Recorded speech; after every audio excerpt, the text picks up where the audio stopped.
What's up, everybody? It is Alex, the Boogeyman here from Title Boxing Club in Rochester, New York. It is time for our focus point of the week, and this week we are talking to Kanoa, one of our newer members, probably the nicest guy I've ever met. He's got a good question. He's very thoughtful. Kanoa, dazzle us with your thoughtful question. Think back. Hey Alex, what do you recommend for the best footwork drills for both to get maximum power transfer out of hooks, uppercuts, and crosses? And what's your favorite color? Kanoa, that is a great question, and I love drills. I love drills very much. They make you better at boxing. They make everything better, and those are great things. So, in answer to your question though, my favorite color is actually local.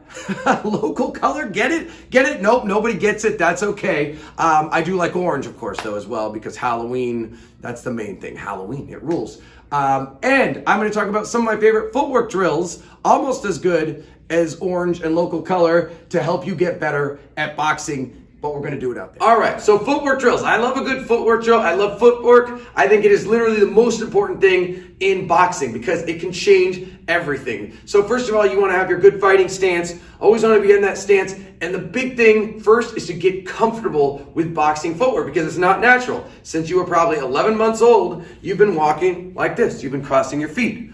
In boxing, we don't do that. We stay in our stance. When we turn, we pivot around. We stay oriented towards the target. It's a totally different mechanic than we're used to doing. So we have to learn how to do it the boxing way, and it has to become second nature. Now, an agility ladder is a great tool for footwork in every sport. In fact, every single drill you could find to do on an agility ladder is probably gonna be good, and it's probably gonna help you with your boxing. But we could do some specific boxing ones that I'm gonna show you. So the first one, and if you don't have a ladder, you can use tape. You can put tape in the basement, you can use chalk on the sidewalk, you can use your imagination, but having just a little bit of a guideline will really help. So first one is gonna be just nice and straightforward. You're gonna be in your fighting stance, you're gonna have one foot in, the other foot is back. This will help you keep a good fighting stance. If both feet are in the squares, that's probably not a good fighting stance. You want one in the square, one out of the square, so there's a little bit of distance between those feet, and all we're gonna do is move forward. So we start off in our fighting stance, front foot moves, back foot follows, front foot moves, back foot follows.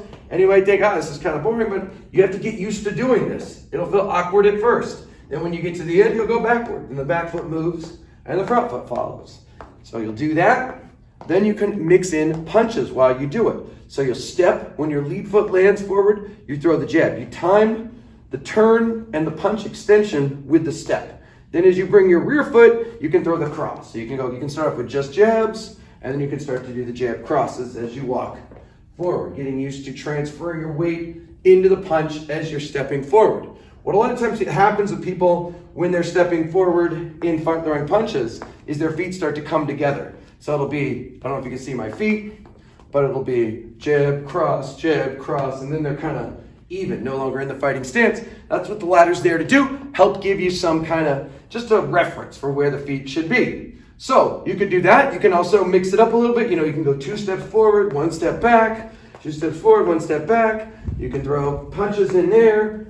Great drill to do. Now, every time you do this stuff, you want to do at least 2 sets. Why? Because the first time you'll be kind of feeling it out. The second time, that's when you start to really move a lot faster. You do this frequently, your footwork will get a lot more comfortable. I'll show you another one real quick, because of course that's moving forward and back. We also have to move side to side. Okay, so we can use it to move laterally as well, laterally being side to side. So I've got 1 foot in, 1 foot out. Basically, this foot's in one square, my right foot is aligned with the other square, but it's back. So all I'm gonna do is move to my right. My right foot's gonna go first, my left foot's gonna follow.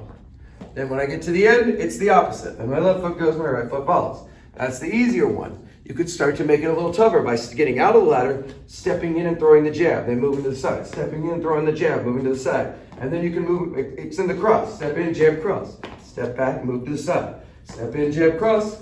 You can add more punches in there, mix it up a little bit. So that's moving laterally. You move forward and backward, you move side to side. There's one other way you can practice. This one's a little bit tougher. Hopefully you can see all right. It's the pivot step. So this one, again, more complicated. You're gonna start outside of the ladder facing forward. You're gonna step into the ladder and swing your other foot around. So you're now facing the opposite direction. Or it doesn't have to be a whole half turn. It could just be a quarter turn.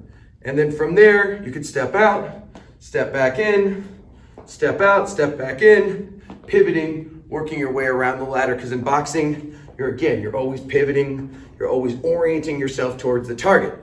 All right, so there's some really good drills that are relatively simple, and if you do them on your own, I guarantee you your boxing is gonna get better. Even when you're standing still, your boxing is gonna get better because you're more comfortable moving, so you understand those body mechanics and that balance. That's the key, being on balance and having the proper body mechanics. And if you can do that while you're moving, it's gonna make it easier to do it when you're not moving.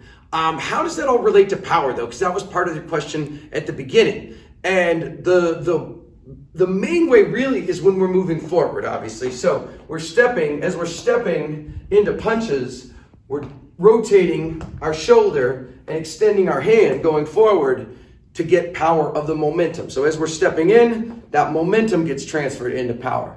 That's certainly true for straight punches, to a lesser degree with hooks, uppercuts for sure. But in general, footwork and power are not necessarily connected.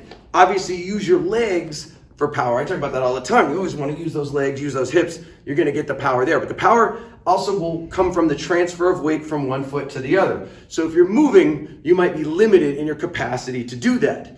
And sometimes I see people with hooks, especially lead hooks, where they're always moving to the left when they throw it, when they throw their left hook.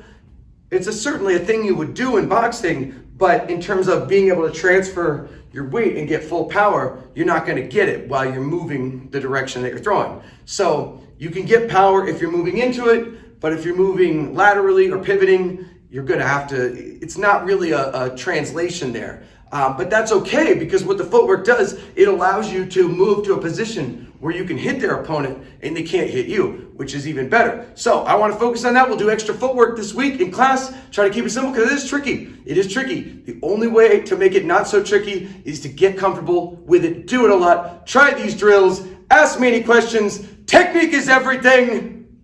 Goodbye.